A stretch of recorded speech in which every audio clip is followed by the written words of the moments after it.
of those things that if you're really live a clean, honest life, it may happen to you once in a lifetime, where you are at a piece of news while it happens, instead of getting there afterwards and asking people what happened and how do they feel.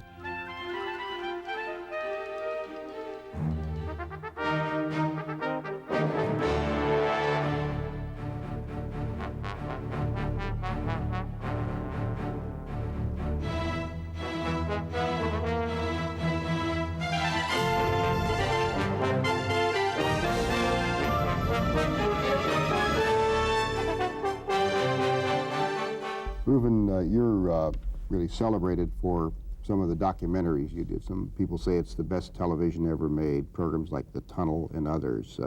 When did you start making documentaries, and what was the development of the first documentary? Early on, all of us, I wasn't the only one, wanted to do longer things, and we'd keep suggesting them.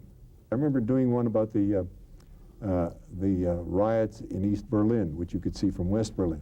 And Pat Weaver actually gave us a primetime half hour in July. And the same thing was happening at CBS and to a degree at ABC. People wanted to do that, and there were longer things that people would identify as being for high school children. So the need for longer forms was kind of a generalized thing. And then when you got the opportunity, and particularly after the quiz scandals, the networks really got religion and started being nice to their news people. The Tunnel was an interesting story. 1962, yeah. East Berlin, West Berlin? Yeah. Well, by accident, I was in Berlin when the wall closed. And we had done, I and some associates in Huntley, had done several programs about the various problems of East German refugees coming, and so we knew the territory pretty well, and we had a very fine staff in our Berlin bureau. And I had a meeting with them after the wall was closed, and we just in conversation we were talking, what's going to happen next? Well, obviously people are going to try and get out. And I said that I have this daily program budget on the Huntley-Brinkley report, and budgets are very important. So when somebody tries to escape, don't bother calling. Just go film it, and we'll accumulate it. A couple of Italians, students at the Berlin Engineering College, the Technical University, walked into the office and said, are you people interested in filming a tunnel? They were engineering students, as I say, and they and some friends were trying to dig a tunnel, but really they wanted to dig one like a subway.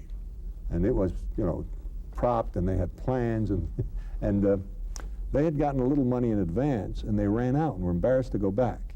So we made a deal that we would buy their supplies if they would let us film. And all that summer of 62, because the wall went on 61, this was the following year, we would go down there one day a week. Picture of a man going to work. Each foot closer to their goal brought them 1 foot nearer to the danger of capture.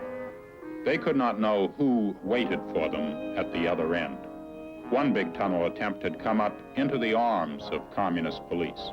There were arrests, short trials, long prison terms. I flew to Berlin the day they broke through. And in the office, against a piece of dirty cardboard, was our screen. And we were looking down a 9 or 10 foot shaft with a handheld light, and one hand came out.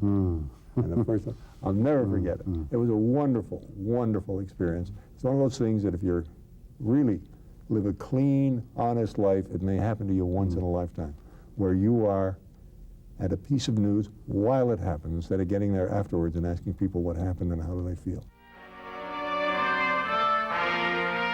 One of the diggers watched his daughter come through, and then his wife. He had escaped from East Germany the year before. His wife had spent 10 months in a communist prison for trying to follow him, and their second child was born in jail. Tonight, for the first time, he held his baby.